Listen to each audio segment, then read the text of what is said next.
అందరికీ నా ప్రత్యేకమైన శుభములు. మనందరం కలిసి దేవుని సంగతులను జ్ఞాపకం చేసుకుంటున్నాం, నేర్చుకుంటున్నాం. మీకు కొన్ని సంగతులను తెలియజేస్తూ నేను కూడా నేర్చుకుంటూ నేర్పించే పద్ధతిని అనుసరిస్తున్నాను. ఇంతకు ముందు కూడా నేను ప్రస్తావించాను. ఒకవేళ మీకే కొన్ని సంగతులు చెప్పినట్లుగా నేను ధ్వనిస్తే ఆ సంగతులు నాకు కూడా వర్తిస్తాయనే సంగతిని గుర్తించిన వాడనై, అనగా మీలో ఒకడిగా నాతో నేను చెప్పుకుంటూ మీకు తెలియజేస్తున్నాననే ఆలోచనను కలిగి ఉండవలసినదిగా మనవి చేస్తున్నాను.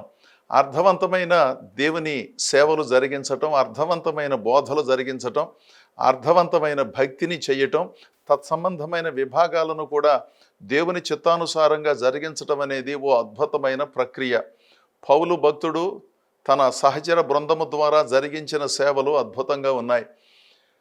ఒకే ఒక్కడైనప్పటికీ దేవుని చేత పిలువబడి ఆధ్యాత్మికంగా నాణ్యమైన సేవలను అందించి నాసిరకపు భావాలను ఏనాడు ఎన్నడూ అనుసరించకుండాను అనుసరింపనివ్వకుండా క్రైస్తవ సంఘమును పరిరక్షించిన విధానం ఎంతో గొప్పది కదా. ఈరోజు అపోస్తలుల కార్యములు 14వ అధ్యాయములో జరిగిన సంగతులను ఆధారం చేసుకుని 15వ వచనములో భక్తుడైన పౌలు తన అభిప్రాయాన్ని తెలియజేసిన విధానాన్ని మీకు చదివి వినిపిస్తాను. అయ్యలారా, మీరెందుకు ఇలాగూ చేయుచున్నారు? మేము కూడా మీ వంటి స్వభావము గల నరులమే. మీరు ఈ వ్యర్థమైన వాటిని విడిచిపెట్టి ఆకాశమును, భూమిని, సముద్రమును, వాటిలో ఉండు సమస్తమును సృజించిన జీవము గల దేవుని వైపు తిరగవలెనని మీకు సువార్త ప్రకటించుచున్నాము. ఈ ఒక్క వచనంలో సువార్త సారమంతా కూడా చెప్పినట్లుగా అనిపిస్తోంది కదండి. ఇది ఒక్క వచనమే కానీ ఎంత భావాన్ని చెప్పగలిగాడు. ఎందుకంటే అతడు మహాపండితుడు, తన భావాన్ని చెప్పుకోగలిగిన ధీశాలి. అందుకని సూటిగా స్పష్టంగా చెప్పవలసిన వాటిని చెప్పాడు. అసలు సందర్భం ఏమిటంటే, సువార్త పర్యటనలను జరిగిస్తూ లుస్త్రా అనే ప్రాంతానికి వచ్చినప్పుడు పుట్టినప్పటి నుంచి నడవని ఒక కుంటివాణిని చూచి అతనిలో ఉన్న దేవుని పట్ల ప్రేమను, విశ్వాసమును పౌలు భక్తుడు గుర్తించాడు. ఎలా గుర్తించాడు అంటే, అతనికి దేవుని పట్ల గొప్ప విశ్వాసం ఉన్నది, దేవుడు తనను స్వస్థపరచగలిగిన వాడనే నమ్మకం దేవుని వాక్యము విన్న తర్వాత ఆ కృంటివానికి కలిగిందనే సంగతిని నిర్ధారణ చేసుకుని 7, 8, 9 వచనాలలో అద్భుతంగా దేవుని పక్షంగా స్వస్థతను జరిగించాడు.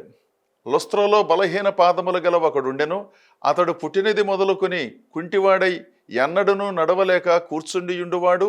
అతడు పౌలు మాటలాడుట వినెను. పౌలు అతని వైపు తేరి చూచి స్వస్థత పొందుటకు అతనికి విశ్వాసముండెనని గ్రహించి, నీ పాదములు మోపి సరిగా నిలుపుమని బిగ్గరగా చెప్పినప్పుడు అతడు గంతులు వేసి నడవసాగెను.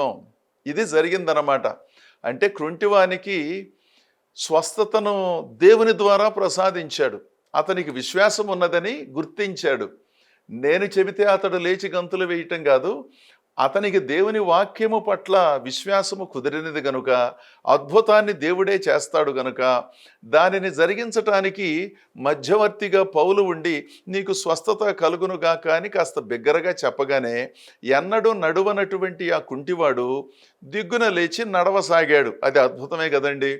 అంటే భౌతిక కుంటితనం అతనికి తొలగిపోయింది.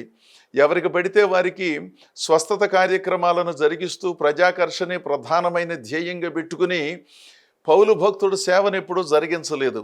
దేవుని వాక్యాన్ని ప్రధానంగా ప్రజలకు అర్థమయ్యేటట్లుగా చెప్పాడు. ఆ దేవుని వాక్యము కూడా ఎలా చెప్పాడంటేనండి, ప్రజలలో ఉన్న వ్యక్తిత్వమును ఆధ్యాత్మికంగా వికసింప చేయటానికి వీలుగా చెప్పాడు. తన వ్యక్తిగత ప్రయోజనార్థమయ్యో, ఆర్థిక ప్రయోజనార్థమయ్యో, తన పేరు ప్రఖ్యాతుల కొరకు ప్రత్యక్షంగానో పరోక్షంగానో దేవుని సన్నిధిని వాడుకోవాలనే ఉద్దేశం కాకుండాను, దేవుని వాక్యము ద్వారా ప్రతి మనిషిలోనూ వ్యక్తిత్వము వికసింపబడాలని, దేవునికి మానవునికి మధ్యలో ఉన్న అవినాభావ సంబంధం మెరుగుపరచబడాలనే భావనతో దేవుని వాక్యాన్ని ప్రకటించాడు. అద్భుతాలు జరిగించాడు. కానీ అద్భుతాలు చేస్తూ సేవ చేయటం కంటే దేవుని వాక్యమును బోధిస్తూ హృదయ స్వస్థతను కలిగిస్తూ మానసిక స్వస్థతను కలిగిస్తూ అవసరమైన సందర్భాలలో దేవుని సహాయము ద్వారా శారీరక స్వస్థతను వారికి అనుగ్రహించాడు. ఆ సంగతి మనకు తెలుసు కదా. ఈ లుస్త్రలో ఉన్నటువంటి ఈ కుంటివాడు ఎప్పుడైతే బాగుపడ్డాడో ఊళ్ళో ఉన్నటువంటి కొంతమందిలో చాలా విశేషమైన ఆలోచన కలిగింది. వీళ్ళు సామాన్యులు కాదు, దేవతామూర్తులు లాగా ఉన్నారు. మన ప్రాంతానికి వచ్చినప్పుడు మనం ఏంటో అనుకున్నాం, కానీ అసలు ఎంత గొప్ప అద్భుతాన్ని జరిగించారు అంటే వీళ్ళని మామూలు మనుషులుగా మనం ఎంచటానికి వీల్లేదు. వీళ్ళను ఊరేగించాలి, వీళ్ళను సన్మానించాలి, వీళ్ళను గణపరచాలి, వీళ్ళ పేరుతో అనేక మందికి భోజనాలు పెట్టాలి, రకరకాలైనటువంటి కార్యక్రమాలు నిర్వహించాలని ఊరంతా ఒక అభిప్రాయానికి వచ్చేసారన్నమాట.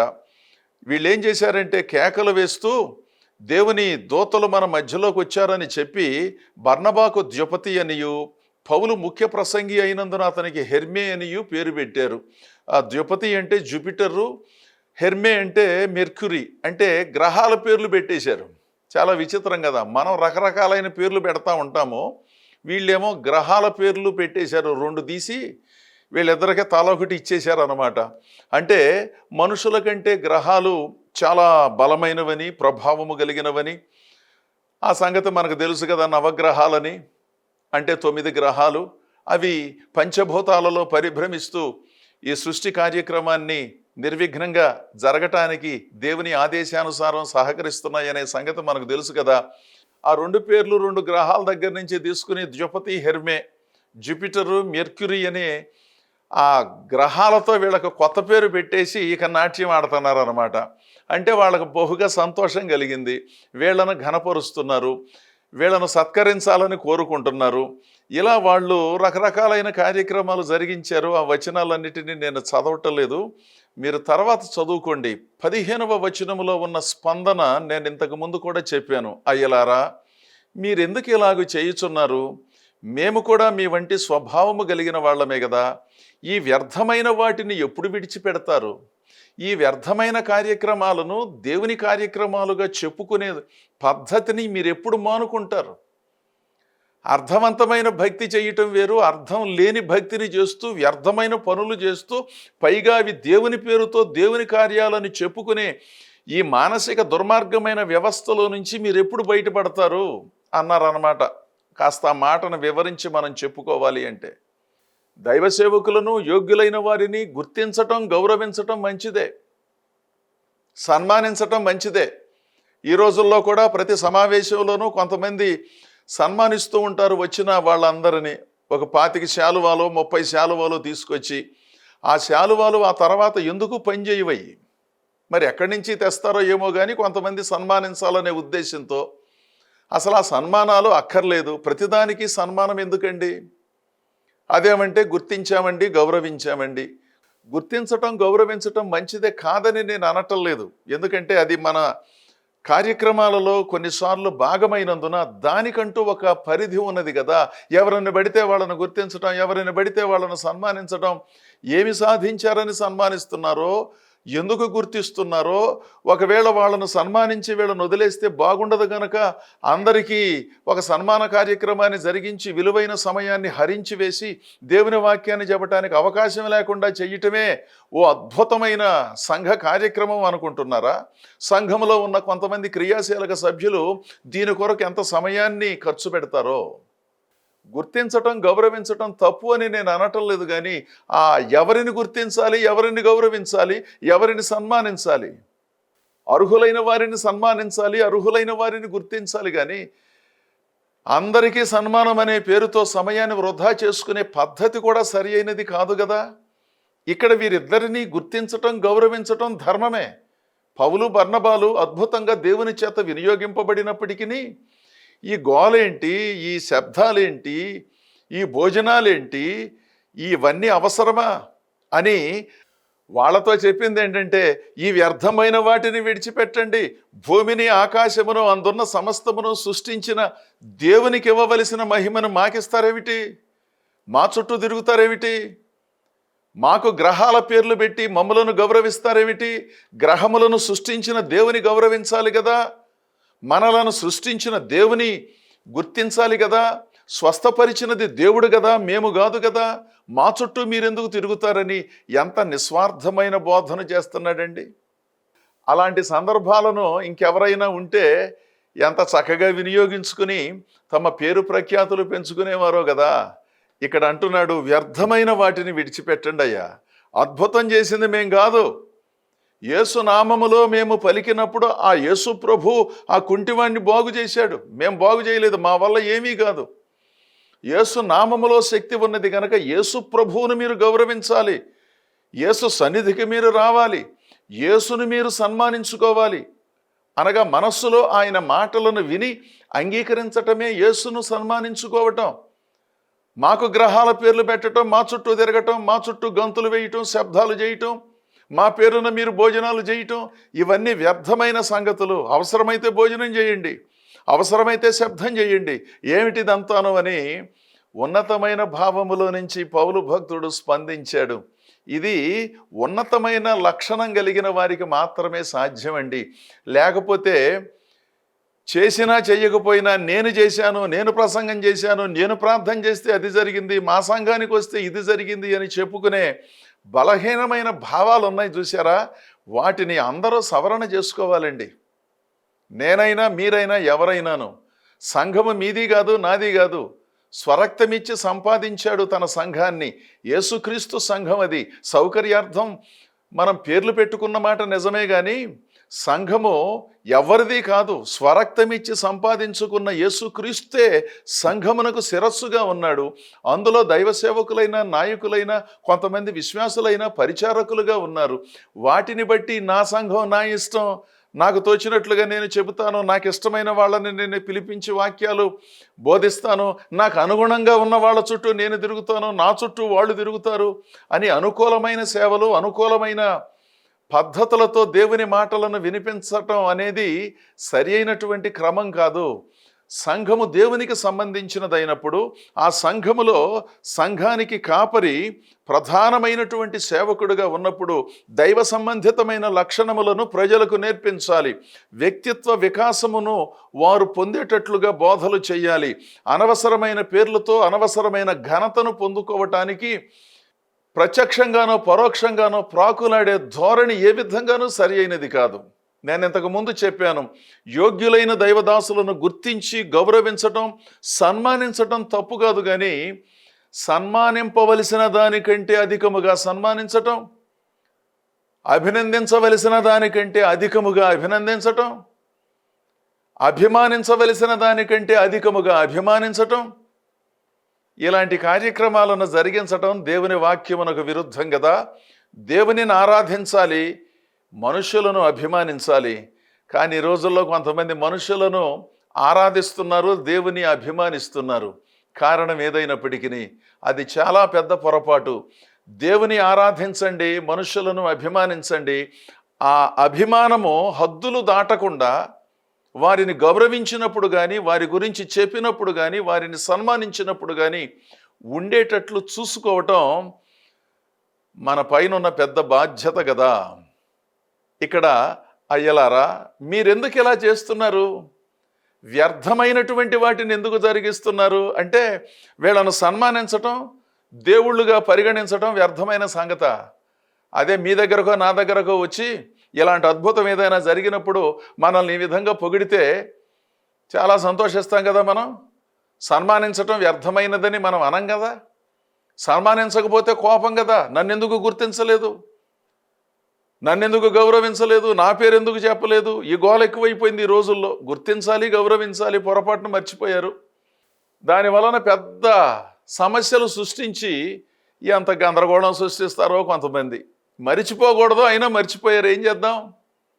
ఆ విషయంలో ఎలా సర్దుబాటు చేసుకోవాలో తెలియకుండానో చాలా రాద్ధాంతాలను సృష్టించి విచిత్రమైన ఆధ్యాత్మిక వైఖరిని కనుపరిచే వాళ్ళు ఉన్నారే, వాళ్ళను మహాభక్తులని, వాళ్ళను అనుసరించాలని, వాళ్ళ చుట్టూ తిరిగితే మనకేదో వస్తుందనే విచిత్రమైన భావనల్లో లేకుండాను కాస్త దేవుని లేఖనాన్ని చదివితే అందులో ఉన్న భావాలు మీకు నాకు అర్థమవుతాయి. భక్తిని ఎలా చేయాలో, ఉపన్యాసం ఎలా చేయాలో, సంఘాన్ని ఎలా నిర్వహించాలో, ఇలాంటి అద్భుతాలు మన సంఘాలలో దేవుని ద్వారా జరిగినప్పుడు ఏ విధంగా ఒదిగి ఉండాలోననే సంగతులు వీటిని చూసే నేర్చుకోవాలి. అంతేగాని అదుపు తప్పిన ఆలోచన, అదుపు తప్పిన భావజాలం, అదో రకమైనటువంటి హెచ్చింపు ధోరణులతో మేము గనక చేశాము, మా ప్రార్థనలు గనక అలా జరిగాయి, మా సంఘానికి వచ్చినందున ఇలా జరిగింది, మాకు సహకరించినందున ఇలాంటి కార్యక్రమాలు జరుగుతున్నాయని భావించడం పొరపాటు కదా. మనుషులకు సహకరిస్తే ఇలాంటి కార్యక్రమాలు జరుగుతాయా, లేకపోతే దేవుడు అనుగ్రహిస్తే అవి జరుగుతాయా? ఈ ఉన్నతమైన భావాలను ప్రతి ఒక్కరూ కలిగి ఉండటం ప్రాముఖ్యమండి. ఎక్కడ చూసినా నేనే కనపడాలి, నా గురించే చెప్పుకోవాలి, నాదే ప్రాధాన్యత, నేను ఎక్కడికి వెళ్ళినా ప్రసంగం చేయాలి, నేను కూర్చుని వాక్యం వినను, చెప్పటానికే వస్తాను. కొన్నిసార్లు చెప్పాలి, కొన్నిసార్లు వినాలి, ఎందుకంటే అన్ని సంగతులు తెలియదు కదా. ప్రతిసారి ప్రసంగికులుగా ఉంటేనే సమావేశాలకును ప్రత్యేక సందర్భాలకు వెళ్ళాలని నియమం ఉన్నదా? ఎవరు రాసి పెట్టుకున్నారు? ఎక్కడి నుంచి వచ్చింది? చెప్పే అవకాశం ఉన్నప్పుడు చెప్పాలి, వినే అవకాశం ఉన్నప్పుడు అనుభవజ్ఞులైన వారు వారి ఆలోచనలను, భావాన్ని చెప్పినప్పుడు వినాలి. వినటానికి వెళ్ళరంట, కేవలం బోధించటానికే వెళతారా? అదేమంటే వినే పరిస్థితి నాకు లేదు, చాలా అనుభవాన్ని సాధించాను. అది నిజమే, ఒక పార్శ్వములో అది నిజమే, కాదని నేను అనటం లేదు. అదే సమయంలో ఎంత నేర్చుకున్నా, ఎంత అనుభవాన్ని గడించినా, ఎన్ని విద్యార్హతలున్నా, ఎన్ని పుస్తకాలు చదివినా తెలుసుకొనవలసిన సంగతులలో మనం తెలుసుకున్నవి చాలా స్వల్పము, అల్పము కదా. కాస్త వాస్తవిక కోణములో ఆలోచనలు చేయండి, కాస్త అవగాహనతో భక్తి కార్యక్రమాలను నిర్వహించండి. నాకు తెలిసిందే నాకు గొప్ప, మీకు తెలిసిందే మీకు గొప్ప అనే భావనలో ఉంటే ఎలాగూ? మన భావాలను సవరించుకోవాలి, బాధ్యతగా భక్తి చేయాలి. విశ్వాసులైనా మరెవరైనప్పటికీ దైవ సంబంధితమైన సంగతులను అనుసరించి జీవించవలసినదే కానీ అనవసరమైనటువంటి అపోహలతో అనర్థాలను సృష్టించుకొని మరో పద్ధతిలో జీవితాలను కొనసాగించనక్కర్లేదు. అయ్యలారా, మీరెందుకు ఇలాగు చేయుచున్నారు? మేము కూడా మీ వంటి స్వభావము కలిగిన మనుషులమే కదా. మీరు ఈ వ్యర్థమైన వాటిని విడిచిపెట్టి ఆకాశమును, భూమిని, సముద్రమును, అందున్న సమస్తమును సృష్టించి నిర్వహిస్తూ ఉన్న దేవుని మీరు సేవించాలి. దేవునికి స్తోత్రం. ఎంత నిజాయితీగా, నిస్వార్థంగా దేవుని మాటలు చెప్పాడండి. ఇలాంటి దైవ సేవకులు ఈనాటి ప్రపంచానికి ఎంతో అవసరం. ఇలాంటి భావజాలం కలిగినటువంటి వారిని ఆదరించటం, వారికి సహకరించటం ఈనాటి క్రైస్తవ సంఘము చేయవలసిన పెద్ద బాధ్యత అని నా భావము. ఇలాంటి యోగ్యులు, సమర్థులు మీ ప్రాంతాలలో ఉన్నారు. అనేక మంది దైవ సేవకులు ఉన్నారు. టీవీలలో వాక్యం చెప్పేవాళ్లే యోగ్యులు, సమర్థులని మీరు భావించనక్కర్లేదు. యోగ్యులు, సమర్థులు వీళ్ళున్న మాట నిజమే, కానీ టీవీలలోనూ సామాజిక మాధ్యమాలలోనూ కనబడనంత మాత్రాన వాళ్ళందరూ అసమర్థులని భావించలేం కదా. ప్రత్యక్షంగా కనబడే వాళ్ళను మించిన సమర్థులు కూడా ఏనాడు టీవీలో కానీ సామాజిక మాధ్యమాలలో మాట్లాడని వాళ్ళు ఉన్నారు కదా. ప్రార్థనా పరులు ఉన్నారు, విధేయులైన వాళ్ళు ఉన్నారు, నిస్వార్థంగా దేవునికి మహిమను తెచ్చే విధంగా సేవ చేసే వాళ్ళు ఉన్నారే. వాళ్లను గౌరవించండి, వాళ్లకు సహకరించండి. మీ ప్రాంతాలలో ఉన్న యోగ్యులైన సేవకులను గుర్తించండి. దేవుడు మిమ్మల్ని ప్రేరేపిస్తే వాళ్ళకు సహకరించండి. ఒకవేళ వాళ్ళు మందిరాలు కట్టుకుంటే మీ సహాయ సహకారాన్ని వారికి అందించండి. ఏదైనా కొనుక్కోవాలని మందిరానికి సంబంధించిన సంగతులలో ఆలోచిస్తే దేవుడు మిమ్మల్ని ప్రేరేపిస్తే వాళ్లకు సహకరించండి. యోగ్యులను, సమర్థులను మరుగు చేసి అనవసరమైనటువంటి ఆర్భాటాల వెంటబడి అదే ఆధ్యాత్మికత అనుకుని విచిత్రమైన పద్ధతిలో ఎవరూ ఉండటానికి వీల్లేదని నేను మీకు సవినయంగా మనవి చేస్తున్నాను. 24వ కీర్తన 4వ చరణంలో ఓ అద్భుతమైనటువంటి మాట చెప్పబడింది. మనందరికీ తెలుసు కదా, భక్తుడైన దావీదు తన భావాన్ని చెప్పుకోవటంలో ఎంత గొప్పవాడో. వ్యర్థమైన దాని యందు మనసు పెట్టకయు, కపటముగా ప్రమాణము చేయకయు, నిర్దోషమైన చేతులను, శుద్ధమైన హృదయమును కలిగియుండువాడే. అంటే దేవుని పర్వతములో, దేవుని సన్నిధిలో నిలవబడగలిగిన వాడు ఎవడు అనే దానికి చెప్పిన సమాధానం. శుద్ధమైన మనస్సు కలిగి ఉండాలి. వ్యర్థమైన వాటి యందు మనస్సును ఉంచటానికి వీల్లేదు.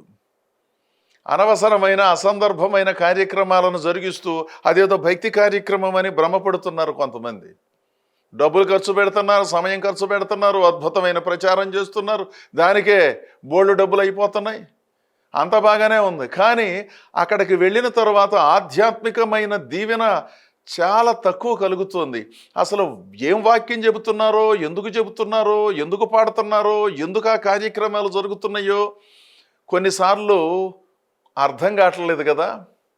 అర్థవంతమైన కార్యక్రమాలు, అర్థవంతమైన బోధలు, అర్థవంతమైన ప్రార్థనలు, అర్థవంతమైన గీతాలు, దేవుని సంగతులను చక్కగా అభివర్ణించే చక్కని ఆధ్యాత్మిక గీతాలు ఉన్నాయి.